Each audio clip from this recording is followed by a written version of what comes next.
सूफी कौसर हसन साहब, हिंदू मुस्लिम कौन कर रहा है इस चुनाव में? बीजेपी कर रही है या विपक्षी दलों में हम कांग्रेस समाजवादी पार्टी का भी नाम ले सकते हैं? बीजेपी सरकार कर रही है।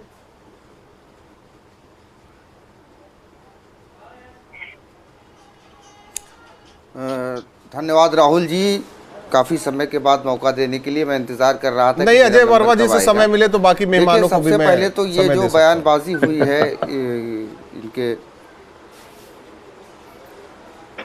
जी मैं ये कह रहा था कि ये जो बयानबाजी हुई है, तो सबसे पहले मैं भारत के एक मुसलमान नागरिक की हैसियत से इस बयान की, पूरे बयान की, उसमें जो भी 3-4 जगह जो मैंने महसूस किया है कि उन्होंने गलत बोला, मैं इसकी निंदा करता हूं। और आपके चैनल के माध्यम से ये बता देना चाहता हूं कि मुसलमानों में बहुत सारे फ़िरके हैं, सूफ़ी समाज का तो इस बयान से कोई लेना देना, कोई संबंध नहीं है। पहली बात तो ये। दूसरी बात यह है कि हमारे देश का जो लोकतंत्र है उसको सीखने के लिए, उसको देखने के लिए दुनिया भर के लोग आते हैं। हमारे देश का जो अजय वर्मा जी, आपके मुताबिक बात ना हो तो सब भाजपा प्रवक्ता है। सुनिए तो सर, अगर आप सूफी प्रचलन को क्या समझते हैं?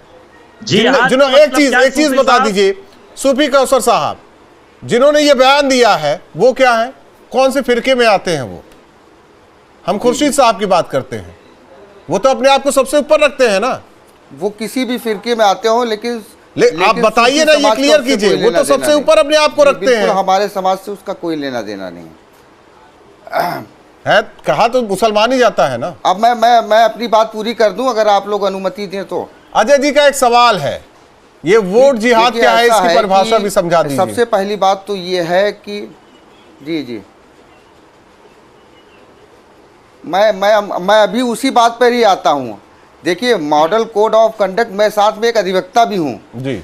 मॉडल कोड ऑफ कंडक्ट और पीपुल रिप्रेजेंटेशन एक्ट में साफ साफ ये लिखा हुआ है कि धर्म का प्रयोग, धर्म के वाक्यों का प्रयोग, धर्म चिन्हों का प्रयोग किसी भी चुनाव में नहीं किया जाएगा। और साफ साफ अभी इस बात को चुनाव आयोग ने कहा है। तो और जिहाद शब्द जो है एक धार्मिक शब्द है। आप अपनी सारी बात कहें और ये शब्द का प्रयोग करने की ज़रूरत क्या है? दूसरी चीज़ और मैं जोर देना चाहता हूँ कि जब सीए की बात आती है तो सीए पर संविधान का हवाला दे करके तो सारे लोग खड़े हो जाते हैं। तो ये भी तो एक असंवैधानिक काम है। देखिए, इस चुनाव में कौन नेता क्या कह रहा है मैं उसकी बात नहीं करता हूं, लेकिन चूंकि अगर गलती हमारे समाज की तरफ से आएगी तो उसके विरोध करने के लिए हमको सबसे पहले आगे आना पड़ेगा। हम वो नहीं हैं कि अपने समाज के बच्चों को, अपने समाज के लोगों तक गलत बात प्रचारित और प्रसारित होने दें। हम अपने समाज के बच्चों को गुंडा नहीं बनाना चाहते, हम अपने समाज के बच्चों को अराजक नहीं बनाना चाहते, हम अपने समाज के बच्चों को किसी राजनीतिक, आप लोग नहीं बनाना चाहते ना, लेकिन सियासतदान तो बना देते हैं। इसलिए आप लोग का वोट बैंक, आप लोग का वोट बैंक कोई अधिकार अपना समझता है। मैं वही कह रहा हूं, किसी सबका साथ सबका विकास हमारे नारा है, लेकिन सबका साथ बीजेपी का विकास और सबका विनाश मुस्तकबिल को उनकी भेंट ये नारा है। ठीक है सूफी साहब,